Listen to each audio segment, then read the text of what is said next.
Hi. I am sitting here with the one and only Jackie Chan, global superstar, and he is signing all of these books. Are your hands tired? No, tired, but I'm happy. All right. Yeah, I'm really, so really happy happy. to hear that. How do you feel?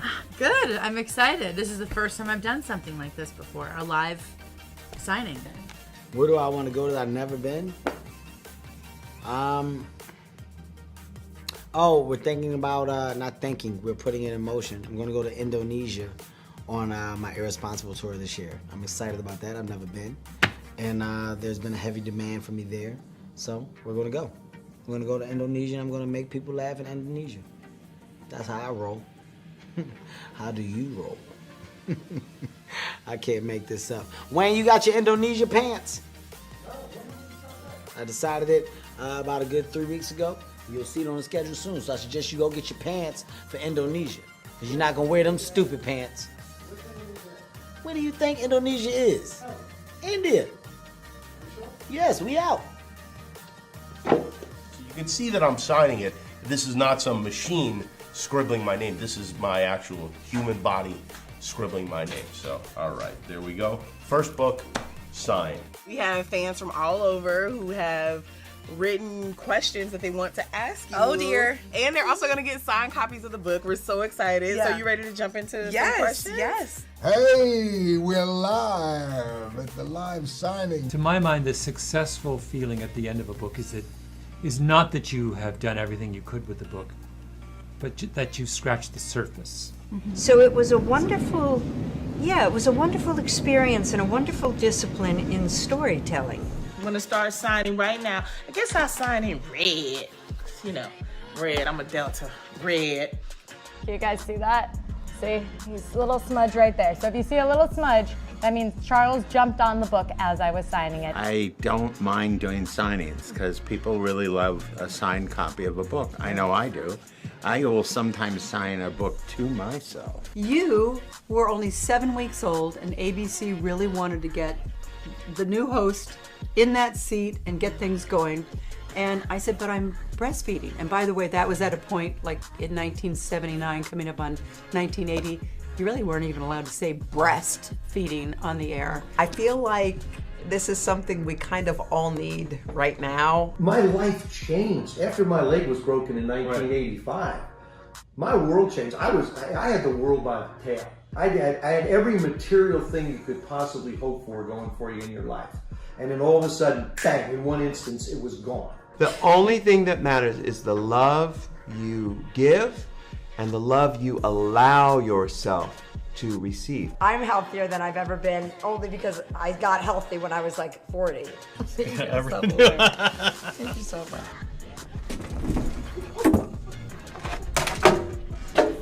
Got it. Hi there. You probably recognize this guy. I'm Ned Rust. I'm his publisher, the James Patterson here, the #1 best-selling author in the world. And Did you just make that up? I did some research before I got here today. We are doing my virtual live book signing. Live book signing. This is crazy. More and more authors are doing this. I think it's so cool. Signing some of the signed copies that you guys can get at premiercollectibles.com. You're going to be signing these books live over the next 45 minutes. Hey, what up, this is I'm watching myself. Look at that. I need to stop. If you're OCD, how is this panic-inducing to you? They're not like watching all anymore. these. They've got a bag. Yeah. They've got a bag. I'm inspired by your success. What advice do you give someone who's never found his passion? Hi, I'm Judge Janine Pirro. You probably heard of my book, Liars, Liberals, and Leakers. I may look like Greg Gutfeld, but I'm not. Actually, this is so exciting. My 8th book, The Gutfeld Monologues, is out. This is fantastic. If you haven't purchased it yet, you're dead to me. But you still have time to reanimate and become my best friend. Biggest pet peeve? Men that talk to me with spinach in their teeth. What can I do while at work to help lower my stress and improve my health? One musician do you most admire? I love you all, and we'll talk again soon. Take care. Bye. Much love. See ya. See you soon, everybody. Bye. Bye. We'll see you around the world. Woo! Have a great day. Thank you, everyone here. Bye, guys.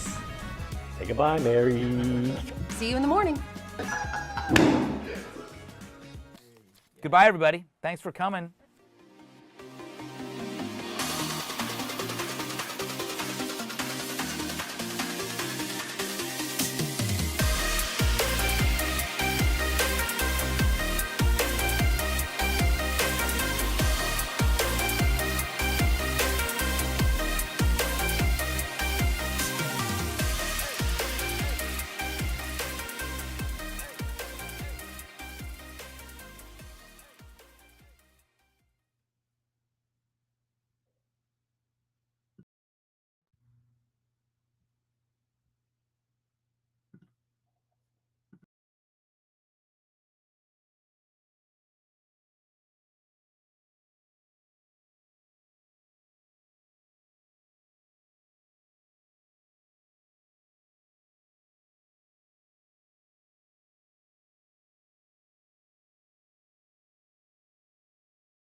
Hi, everyone. My name is Yolanda Condornasis, and I am absolutely thrilled to be here today with the iconic Julian Lennon and the wonderful, fabulous author Bart Davis, who have just released a book called The Morning Tribe. And this book covers so many bases. It's for young readers, but honestly, we can all learn a lot from this book. And I'm so privileged to welcome them both today. We are here so that you, the fans, can speak with the authors directly. And you can, at any point during this chat, you can log on to premiercollectibles.com/morningtribe and buy a signed copy that Julian will be signing today while we chat. And he'll also be answering fan questions. So when you log into premiercollectibles.com, you can submit a question when you buy the book. So it's double fun, and we will get started very shortly. I would like to first introduce Julian Lennon. He is a Grammy-nominated singer-songwriter, as we all know, a New York Times best-selling author, an acclaimed fine art photographer, and award-winning film producer. He founded just a fabulous organization called the White Feather Foundation in 2007 to help preserve indigenous cultures and so many other good things this foundation does as well. And since then, the White Feather Foundation has expanded to help in the areas of education, health, clean water, and the environment. Most recently, Julian won the 2021 World Literacy Award for a significant contribution to the promotion of literacy. Wow, that's about 5 lifetimes in one, and I'm just so thrilled to welcome Julian today. Julian, are you out there yet? Apparently, I'm here. I think I'm here. I think I'm with you. What a pleasure. From afar, of course, and happy to be here. I know Bart will be joining us at some point, is around in the ether as well, so I'll be happy to see him, as it's been a long time. Apart from, doing conversations like this, I haven't seen Bart for a couple of years, so it's due to this joyous adventure. There you are. Hello. Hello there. Good to see you. What a lovely office. Oh, and you've got a few of our projects in the background there. Absolutely. Absolutely. Placed. Beautifully done, sir. Let me introduce. Our books are everywhere. Yes, Bart, indeed. Fabulous, isn't it? Just really remarkably beautiful. It sure is. And Bart, let me say a few words about you as well.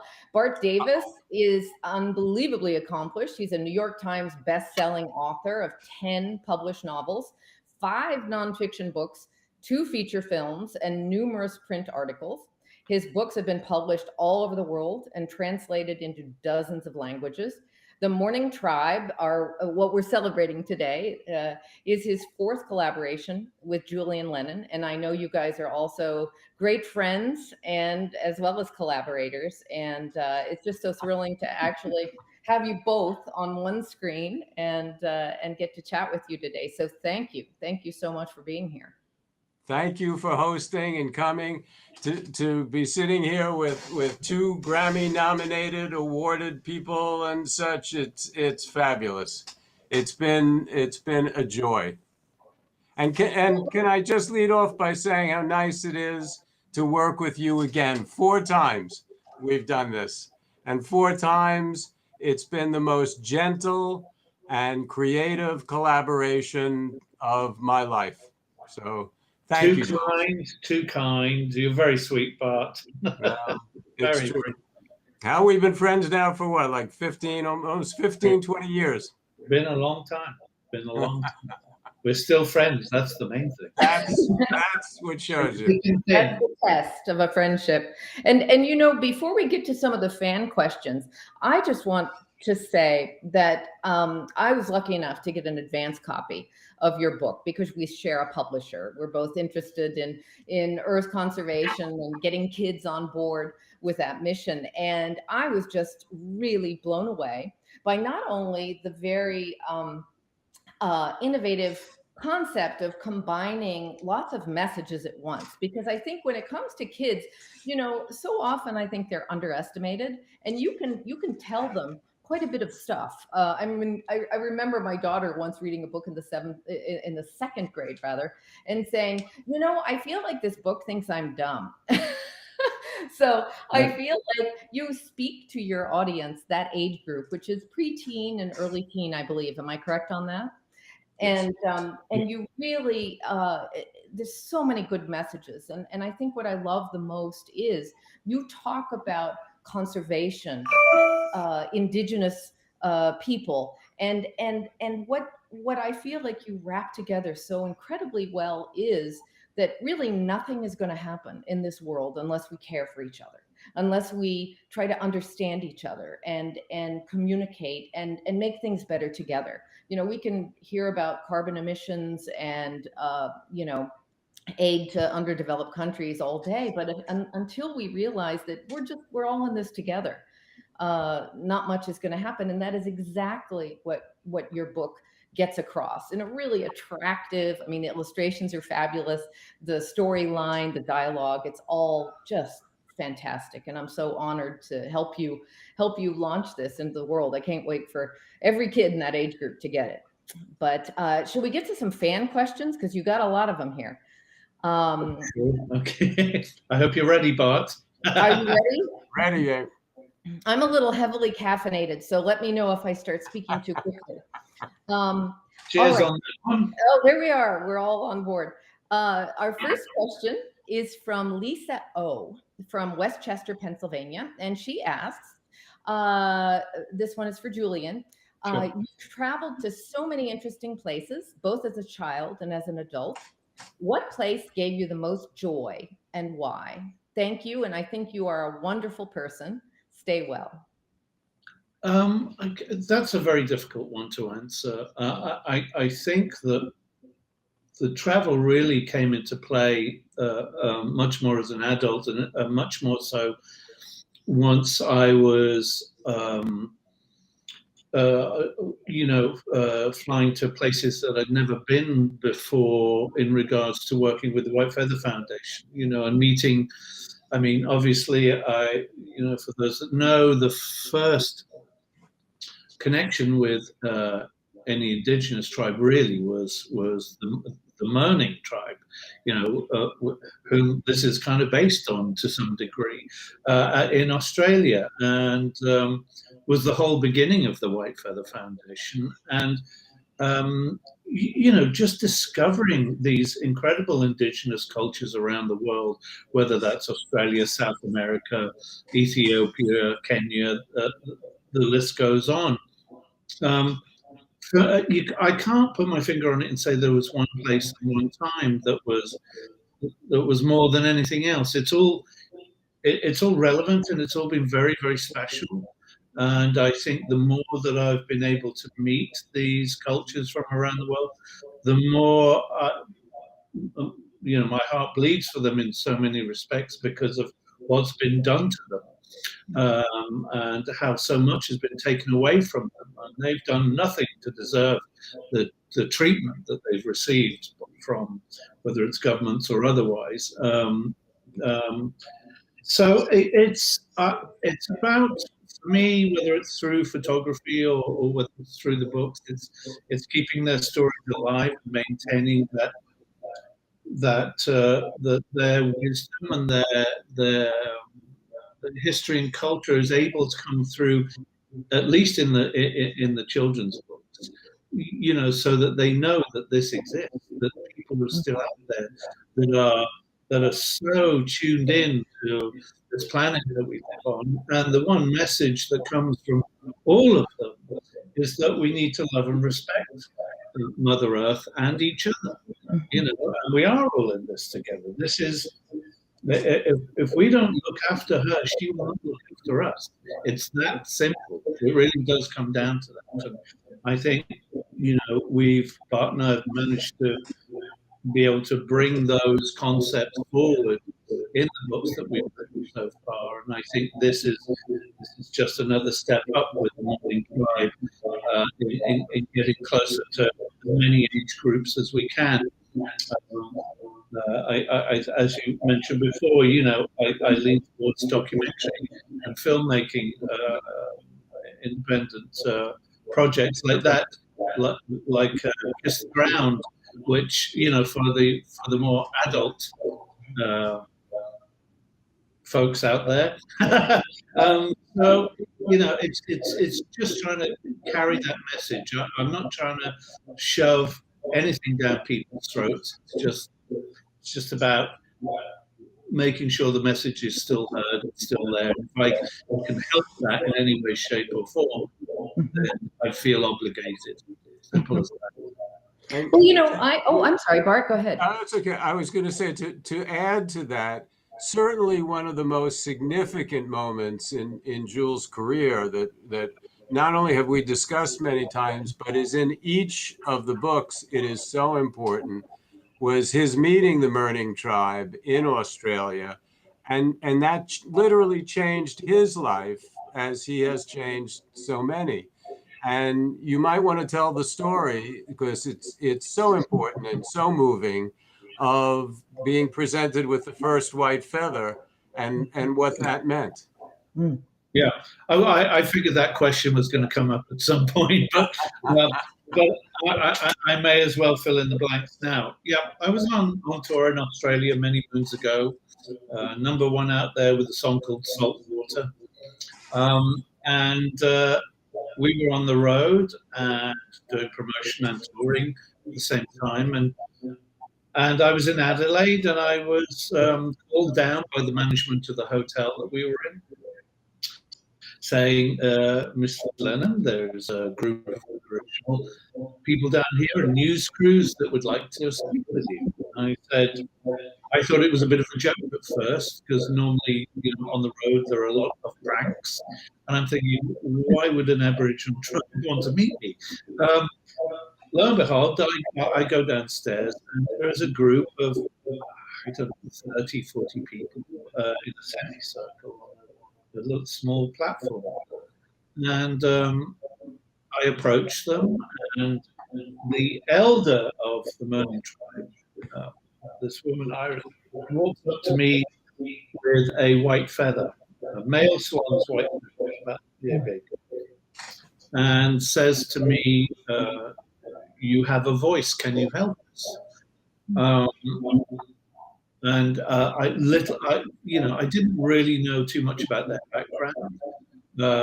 I knew some information about indigenous tribes around the world through my friend Kim Kindersley, who was a filmmaker too, that had worked with many. So, but he was part and parcel of this introduction, and the only thing I could think at the time was, what do I continue being a rock and roller, or do I step up to the plate? But the reason this was so relevant was because many years ago, on the rare occasion that I did see my father, he had said to me at one point that if something had happened to him, that in some way, shape, or form, that he would let me know that he was going to be all right, that we were all going to be all right, and it would be in the form of a white feather. So when I was presented with that white feather, for me, that was undeniable. That was, goosebumps even when I talk about it today. So, I took that challenge and took the feather and proceeded to make my first ever documentary called Whale Dreamers, which was about the Morning Tribe. And I thought, once the documentary was finished, if we ever made any money out of it, I would want it to go back to the Morning Tribe to help them keep their culture alive. The only way to do that back in the day, literally, was through a foundation. So that's where the White Feather Foundation began.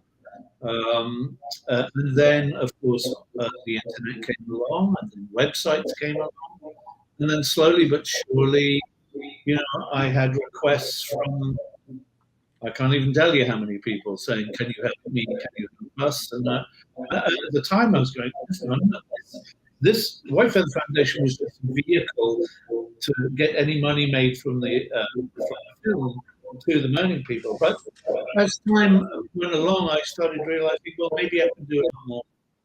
And so slowly but surely, there were other projects that came along that I tend to follow my gut and my heart and go organically with things that make sense that I can relate to. So obviously clean water, health and education, keeping cultures alive, the list goes on. It's never ending, but we try and keep our eyes set on some goals in particular, because there are so many. And there's, a lot of great organizations out there that do so much for so many anyway. But I think one thing that I'm trying to lean towards with White Feather is working with other organizations, holding hands with everybody so that we can do a lot more, instead of just having our blinkers on in some respects. I think there's a shared energy and a shared wish to do better all round. And I think by joining hands and with other organizations, we can achieve a great deal more down the road. So that's part and parcel of where my head's at moving forward anyway. Well, if I may say, I've looked at your foundation's website, and I have a nonprofit as well, so I'm always looking at these things. It is phenomenal the way you have managed to include so many different aspects of philanthropy, and make it so that you go to the website and it's all wrapped together. It's all sort of going for the same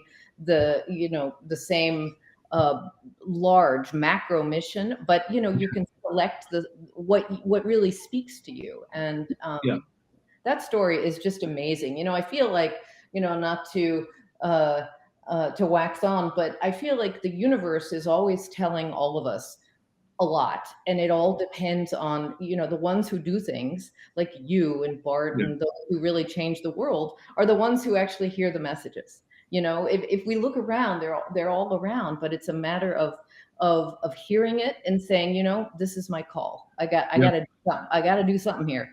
And I'm in such admiration that you heard that sign, you answered the call, and you're really changing the world. And I'm in great admiration of that. Just good on you, boy. I'm back at you, for sure. I think you can't deny certain things that are placed right in front of you, and if you do, I certainly feel that if I don't fulfill this kind of purpose of making things better, again, I think we're all responsible. We should all, take the lead on making this world a better place for everybody. And I think if you don't do that, it's just I would have a hole in my gut. I just couldn't move forward knowing that there was something I can do, and I didn't do it. One of the nice things too, just to add to that, is we've discovered how interconnected all of these efforts are. That when we first entered the conservation space to do the children's books, Jules had already been there and establishing those things, and we could base the themes and the content of the book on what the foundation was doing. The same thing with the new book, The Mourning Tribe, that the indigenous, the rights of indigenous peoples and the preservation of their space and culture was something the foundation was already doing since its inception and since that day in Australia. So we discovered that the idea of empowerment, which I think is really the sort of central effort that we want to give to young people. You can do something. You are able to do something. You, as you said before, Yolanda, you can get the message and you can act upon it. Act and thereby change the course. Oh, we've lost Yolanda. You're You're back. I'm back. Yeah. If I may say, I noticed when I was prepping for today that Julian, you and I are exactly the same age, and and I'm so hurt. Well, we are, we both, I don't know, I don't want to speak for you, but my earliest experiences were as a musician. And I definitely believed with all my heart that being a musician could change the world. But, I don't know, when you said, do I want to just keep being a rock and roller, or do I want to expand the story of my life? And I feel like, that is I think it's a great progression. And I sort of had the same revelation where I said, I could keep doing this, or I can try and figure out a way to make the story bigger, to maybe reach a few more folks and maybe have a few different outcomes. Music works so differently for so many people, how it affects them. It's all good, but I think at least I, in my midlife crisis, started saying, how can I funnel some of this energy towards a few more targeted messages, and I'm just, you have really done that. It's like you've lived 5 lifetimes in it feels one. like it. Well, I'm right there with you. I think, gosh, how many lives? You guys aren't old enough for that. Oh, hey now. Well, listen, let's get to another question. We have so many, and you have such legions of fans. Let's make sure we get to a few of them. Let's see. How about this one? This is from Angie in Reading, Pennsylvania. Hi, Julian. I'm a huge fan of yours for 37 years. Love your music, photography, just all that you do. I have all 3 of your last books and looking forward to receiving this new one. My question is, what gave you the inspiration to write children's books in particular that are so beautifully written and the pictures are so beautifully illustrated? And certainly Morning Tribe, sure, it's gorgeous. I don't know if Angie has seen that yet, but the pictures are very, very beautiful and colorful and evocative as well. So what gave you that inspiration to write for the kids and make them so beautiful? Well, I think Bart has already partly covered that in many respects. It's in fact, Bart and I we were talking about writing. I want to start thinking about a biography because before I disappear too soon, or any other people that may help me write the book disappear too soon. And we were actually sitting at my home just going over a few thoughts. And it was actually Bart that just said to me, I've been looking at all the White Feather Foundation work. And the question he had for me was, what are you doing for the kids? And I quizzed myself about that, and I thought, well, I do songs and documentaries and a few other things. He said, what about a children's book? Based on what the White Feather Foundation does. Obviously, that had never really entered my head because I felt that I had enough going on already, but it made absolute sense because I reminisced about when, it would be nap time or bedtime with my mother or grandmother, and we'd sit there and I'd be cradled with a book in front of me, and you would go on a journey with your mother or your grandmother, reading through these stories that took you to amazing places. And the idea that I had was that, well, what if we can tell, what if we can inspire kids during that process to also not only make change, but also start the conversation, ask questions about why the world is the way it is, and even to reintroduce these environmental and humanitarian issues and facts to the parents again, because obviously parents live such a busy and rushed life. lives, that often that stuff goes to the wayside too. So this was about engaging in real life issues that we are all parts of, and for kids to start that conversation, saying, "Well, why is there plastic in the sea? Why don't those people over there have clean water? This is insane."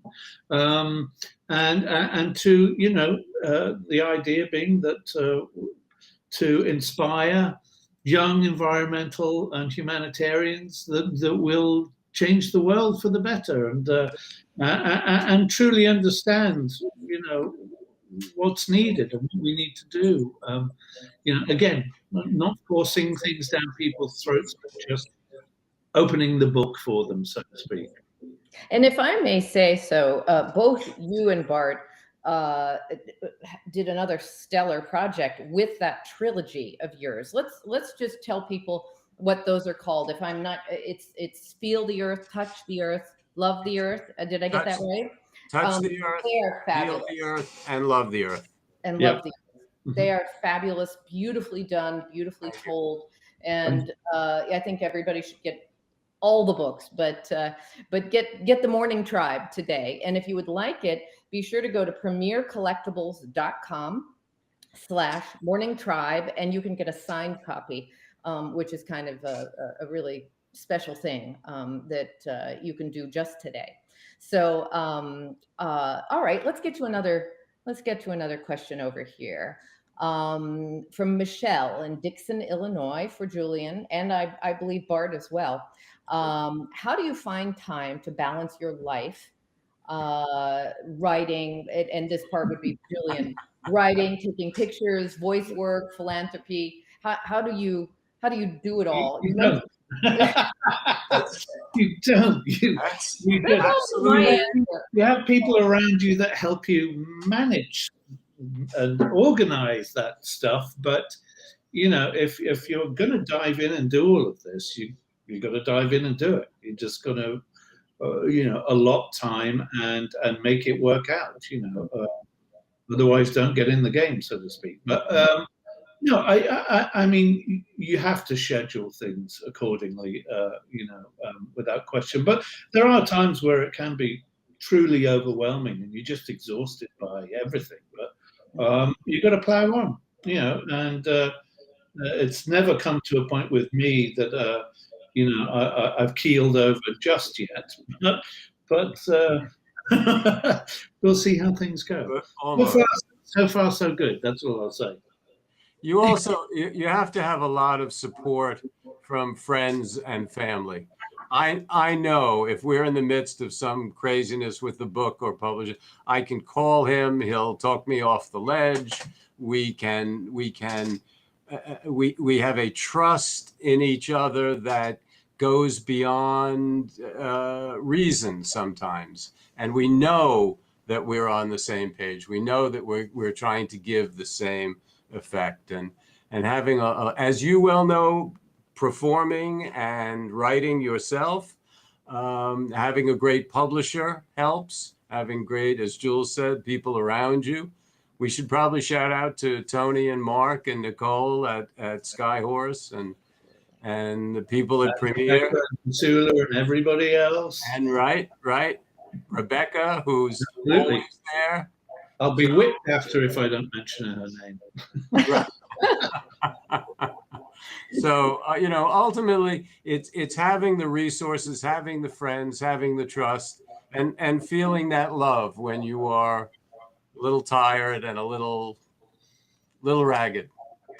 Well, it just kind of comes back to that idea of collaboration, which the Morning Tribe is kind of all about. It's like working together. Nothing happens in this world unless we have support. I mean, I can't think of anything in this world that happens by one person alone. And, climate change, environmental concerns, protecting indigenous peoples, all of this stuff, you can't do it alone. So that whole idea, what made this book possible, what makes our careers possible, what makes everything possible, boils down to, good people working together. Yeah. So It's And kind one of of like, the nice things too, in 6 years and 4 books, we've never had an argument. wow, that is good. Okay, I'll go for that. Okay. Well, listen, let's take another question here. And while I'm going to scan these a little bit for sort of an interesting, different one, but in the meantime, Bart, I have a question for you. When you were in the initial stages of conceiving this project with Julian, and he told you about his inspirations and his main idea, how did the two of you come together with the arc of your narrative? How did you decide, okay, we're going to work all this in? Did you talk about the elements, or did they just kind of roll out naturally in the course of conversation? Did you make a plot for the story with specific objectives at each checkpoint, or did it just kind of roll out on a wave of inspiration? For the Morning Tribe or for all of the books? Well, kind of anything, but For the Morning Tribe? Morning Tribe, yeah. The Morning Tribe was one of the great things about an extended collaboration is that after the first 3 books, we know what our work mode is. We know the way that we think. One of the things that I get from Jules is that sort of magical gentleness of spirit and spiritual nature, which just makes me better and makes our thinking and shapes our thinking. And every time we sit down and talk, and it's the nicest.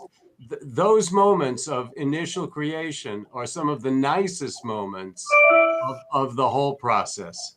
And ultimately, we sit down and we talk, and I'm privileged to be an ambassador for the foundation, thanks to Julian. And we talk about the mission that he's on, that he is the overriding intelligence and the overriding heart of this effort is on. And it's those themes are what illuminate the work. From theme, plot becomes easy. Then you know what it is you're doing. But if you know what it is you're trying to say, then you can begin. And in this case, it was wonderful. These characters kind of just popped up doing twins. We like twins.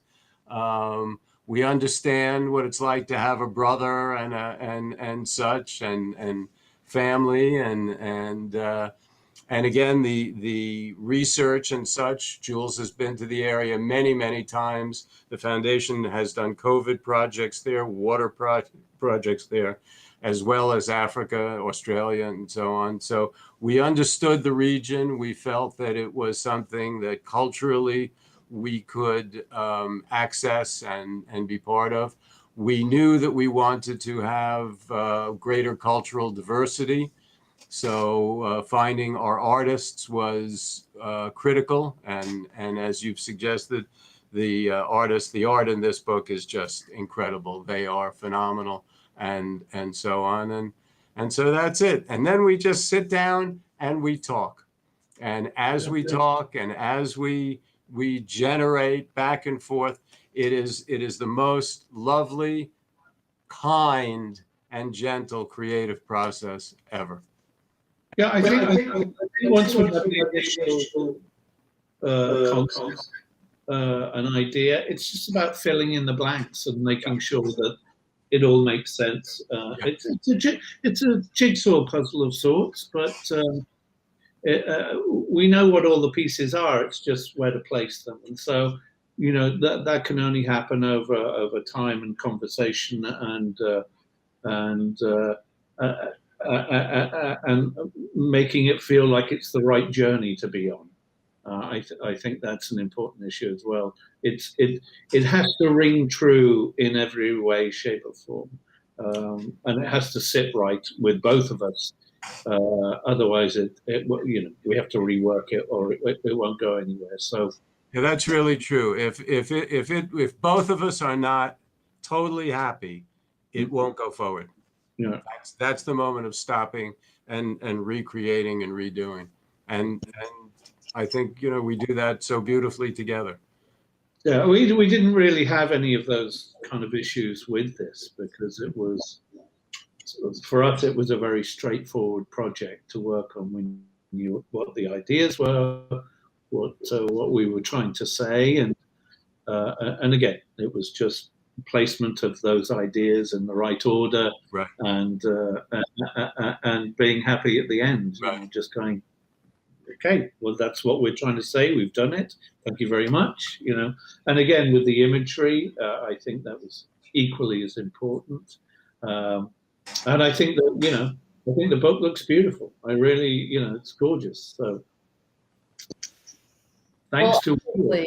This is a magical collaboration. I hope you guys do many, many more things together, because there's kind of a, it seems to me at least, to hear you both talk, there's magic in this collaboration. And you know, Bart, you said something that I just want to repeat. You said it, but I want to repeat it again, that you know, we in this world, we've got to seek people, love people, work with people who make us better. You know, we've got to be sort of, you know, heat-seeking missiles in finding those people. Find the people that make us better, not unhappy or neurotic or worried or anxious. You know, we you know, all of that is part of life. But you know, that's why I think this collaboration is so magical, and your project reflects that. Let me ask a question here from Kristen. And we like each other. That's a biggie. Yeah. Yep. This question is from Kristen in Kingfield, Maine. I think my favorite state in the entire United States. And it's for Julian. Okay. It's about your photography. And if I may say, your photography, if folks out there haven't checked that out, you have a line. Where is that? At Restoration Hardware RH? Is that where your collection is? It's phenomenal. There's a picture in there that I really want to get. But the question is from Kristen: any chance you would ever teach a photo class? Ha. No.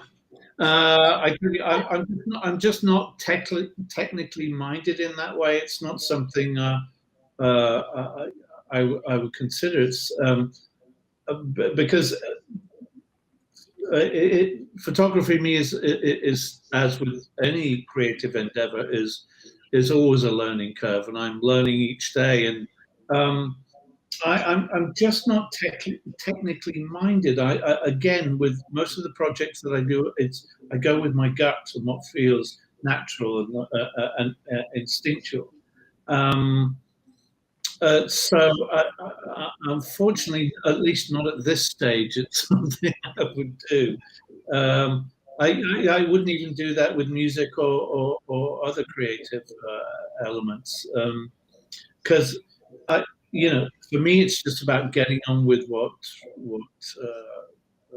feels natural to me, and I don't know that I could describe that except to say follow your heart with anything creative that you're doing. Really, that's, you know, I don't feel I'm a teacher in that regard. I maybe a messenger of sorts with the books and the photography and the music, but that's probably as far as I would go at this point.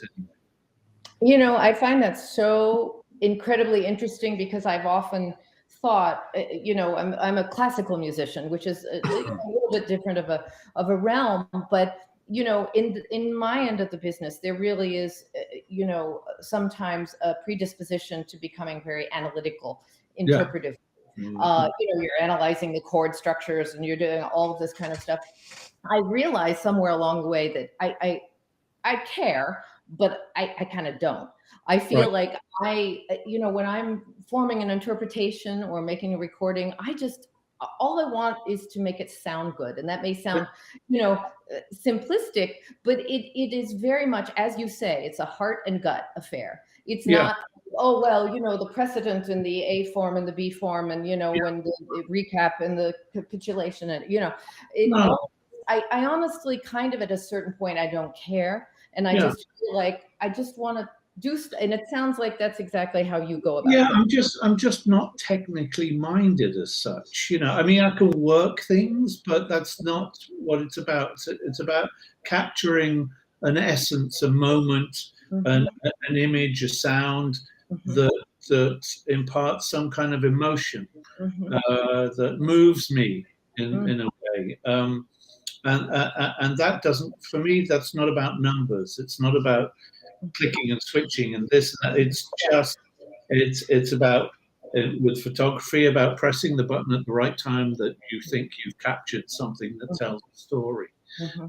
At least that's part and parcel of where I come from in that regard. And same thing with music. It's playing certain chords that move you in a certain way. In regard for me, it's whether it's music, photography, filmmaking, cooking. It's about having the right ingredients come together and saying the same thing. So in regards to music, it would be that the chords are saying what the emotion are presenting, what the lyrics are saying in musical terms. Same with the melody. It's going to say the same thing. So that all these elements tell the same story, but individually they tell the same story too. For me, when that happens, that's when I get goosebumps. That's when I feel I've hit the nail on the head, so to speak, that everything is singing the same notes, the same chord. And same with photography. It's the light, the movement, the emotion that comes out of an image. Does that all project something that says something? I mean, sometimes, obviously, you don't need to say anything more, but in general, I think it's about telling a story of sorts, or relating emotions. Well, and just in terms of music, I feel like, with my background, when I've always been a pop and a rock and a soul fan, even though my area is classical, and I'm always drawn to that marriage of harmony and melody, which I think you do so well. There's so much music that you feel like maybe formulaic or randomly assembled, but as I tell my students, every chord has a personality, every chord has an experience, and I have to say, I don't listen to words nearly as much as I listen to what those you and me both, funnily enough, is telling me. And not to backtrack, and things that happened a while ago, but your song "Velout," really the harmonic progressions in that piece are, they're just like 3 or 4 just money shots in that piece of music that just you live for, and I don't even know what you're saying at those moments. Me neither. But I feel it, it's the feeling. It's the feeling of the sound. And, I think that's maybe the essence of art, where it's a marriage of technique, because you got to do it. You got to make it happen. But, at some point you just kind of let go of that and let the art form lead the way. Yeah. I think in my case, because I'm really quite stubborn, and so I refuse to read manuals and things of that nature. So it's all about discovery through mistakes. A lot of the time on all those fronts, it's about it's going through the experience of that, and finding what works and what doesn't work, and how things move you in that way, in that regard. So that's always been my course of learning, is through mistakes, believe it or not. And you don't want to make those same mistakes again, one way or another. No, make new ones. That's my motto. Just make new mistakes. That's the only thing you can mistakes. That's all good. Okay, let's see. What else do we got here? This is from Jeff in Rome, Georgia. Are there plans for you to do a tour in the near future showcasing your music? Not in the immediate future. It's been a long time coming, that's for sure. I mean, there's, I've had a few albums out over the last few decades that I would love to hear come to fruition on the stage. I've always wanted to do something quite special, which has been, inclusive of partial or full orchestra. I did a concert about 20 years ago in Hong Kong with the Hong Kong Philharmonic Orchestra of the album Photograph Smile. And it was probably the most memorable show I ever did. I fell in love with the sound. It moved me beyond. And for me as a performer, that really touched me in a way, much more than just getting up there and, banging on a guitar. Doesn't mean I don't love some of the rock and roll stuff, but I would see possibly doing something with orchestras in the future. Really, that's really where my heart lays, and we'll see what happens. There may be some things in the pipelines. It wouldn't be until later in the year, probably next year sometime. Well, I hope you do that because your music has a very symphonic quality, even though it's, it's not of a, in the classical genre proper. It really has that. It's not, and there certainly is a place for this, but it's not predictable. Which is, I think, kind of the hallmark of classical music. It has just, it's constructed differently, and yours, I think that's what you have in common with classical. It leans on it somewhat, I think it leans on classical a fair amount. I mean, I've always loved having orchestral work, string work on my albums, and some of my favorite. I've mentioned this before. Players and bands in the past would certainly Keith Jarrett and Steely Dan, where the chords are like this, and quite often I would be writing something and somebody would say, "But you can't play that chord," and I'm going, "Well, why?" Because there are rules now. So I never followed that rule book, so to speak. So it was always about, and I found a lot of the beauty in music, in orchestral music, that's for sure, in string work and those kind of arrangements. And so if it feels right to merge that, I don't know if that's really saying the right thing, but then I don't see why not. And it's bowing my hat, really, of respect to those that have gone before, in that realm. So it's, what more can I say? That's what excites me, and hopefully I can bring to fruition next year. Well, that is exciting. I hope you do, because I think we're in that era in every field, but certainly in music, where we're blurring all the boundaries. I think it's all about. Yes, absolutely. It's like absolutely, and I love their genre boundary. But yeah, absolutely. I'm happy for that, to be honest with you. Me too. Yeah. Let's see. We got a lot of. Here's a question that I found interesting from Lynette in Miami, Queensland, Australia. And she says, "Hi, Julian. What was one of your favorite books when you were a child?" Well, I go on about this a lot. It was Jonathan Livingston Seagull. Oh, me too. I went to high school with Richard Bach's son. Oh, really? Okay. Wow. Okay. And so I was already a huge fan. I wrote one of my college essays about one of Richard Bach's books. Now, I love that book, and the movie. Yeah. The movie was amazing, wasn't it? How did they do that? We're losing some power. Hold on, folks, just in case you're losing me. Because of the light. No, because of the light thing. Are you there, folks? You. I can't get my. Can I've got Jules frozen.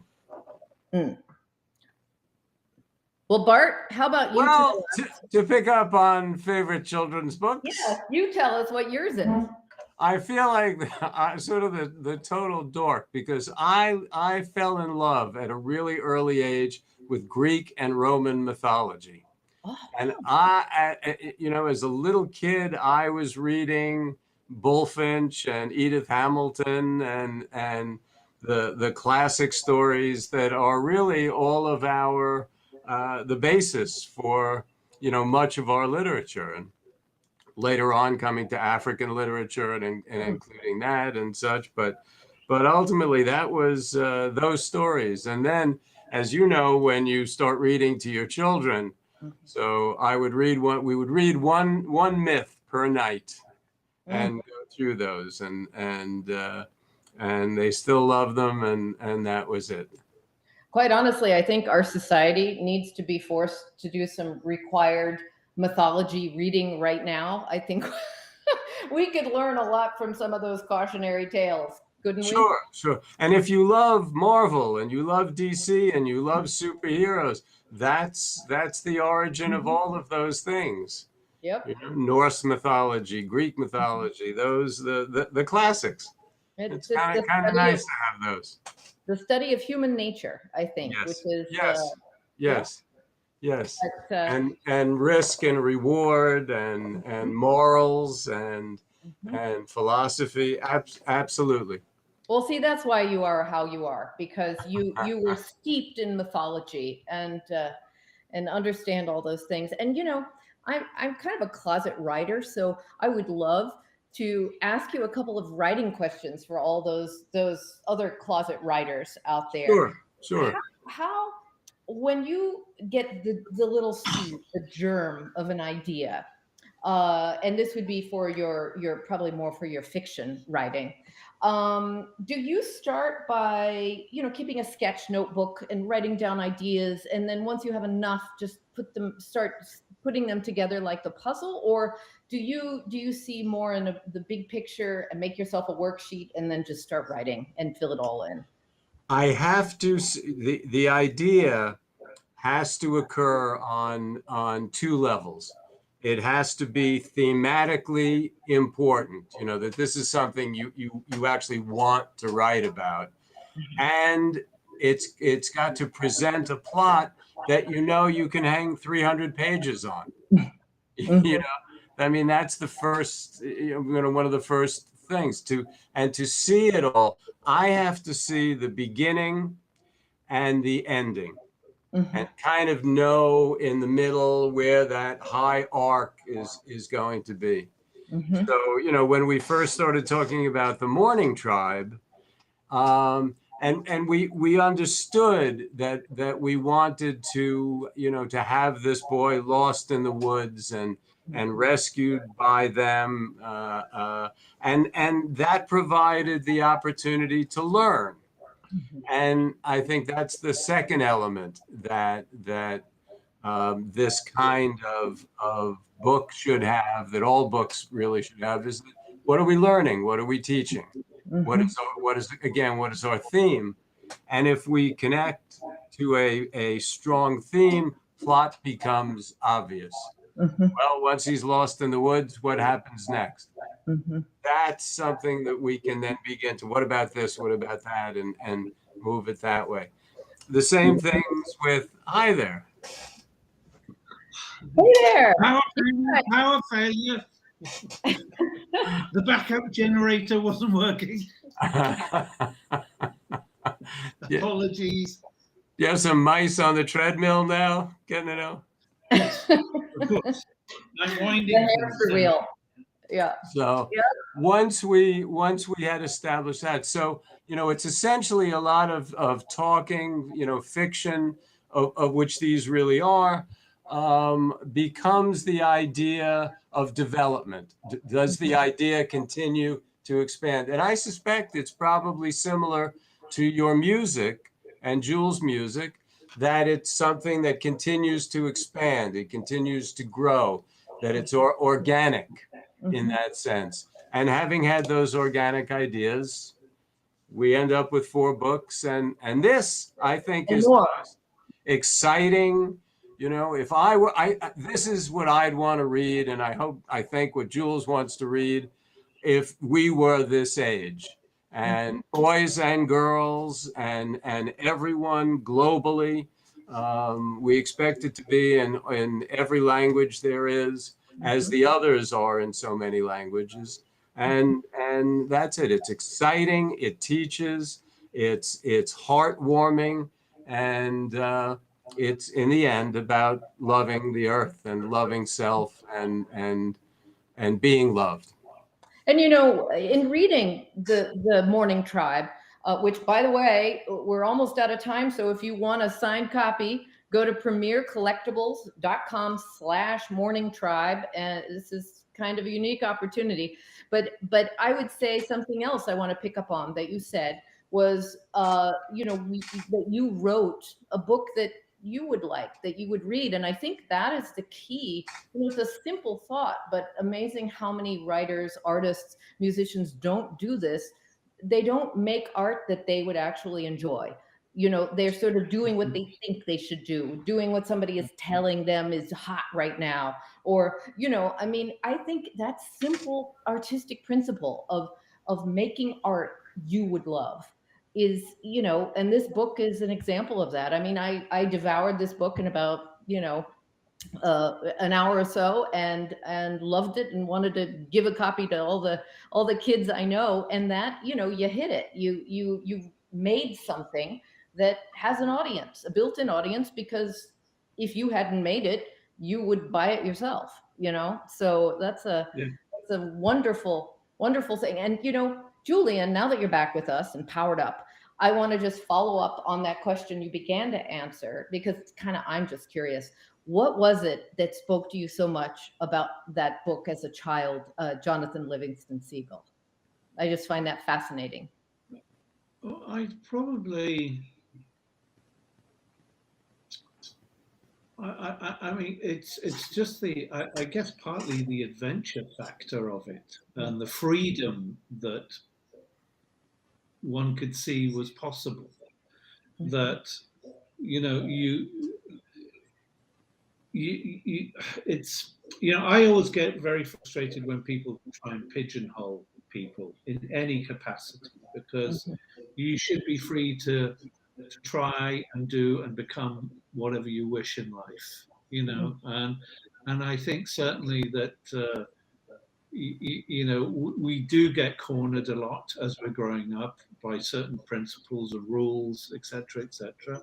And, you know, there's a time and place for certain things, but certainly I think if you put a cap on living and creativity in any capacity, that's the worst thing you could do for anybody. And so to a certain degree, that book gave me certain kind of like the hope that there was another world out there, that we could be different things and become, you know, whatever we wished and dreamed about. So that's partly why I do so many things that I do now. It's not, you know, you can do much more. It's not just about one thing, or you know, I mean, I really thought music was it until, you know, I was going to keel over, but no, there's far more. There's much more to do out there. And I think I'm only beginning, to be honest with you. So I still look at life as early days. I really do. I'll keep going until, you know, I can't anymore. That's for sure. I hope so. And you know, in that same way that book inspired you as a child, I really believe that between your trilogy, the Touch the Earth, Love the Earth, Feel the Earth, and this book, this brand new book, The Morning Tribe, I think there are kids out there that are small now and reading those books, and this one certainly has so many valuable messages that will probably lead some of them to come to the same conclusion you did. That would be. right. That Fingers would be. crossed. That's why you do it. That's why you do it. And That's so why you do it. it's a great way of paying it forward. And I thank you both so much for talking today. I know your fans loved it. I'm sorry about that beeping. I can't get it to turn off. I'm sorry. Don't worry about it. Anyway. At least it's a relatively pleasant sound. Well, yes, it has a pitch. Yes. But I thank you both so much. I know your fans enjoyed this, and I urge everybody to go out and get this book. If you know any child in the 5 to 15 age group, I know that's a little wider, but everybody, I got something out of it. I think the parents will get something out of it. I urge you to go out and get it and read it and take it to heart. It's a wonderful book, beautifully done. And I just thank you both for being here today. Thank you. Thank and you. It's been a pleasure. Bye-bye. Thank you, Yolanda. Thank you. Good night.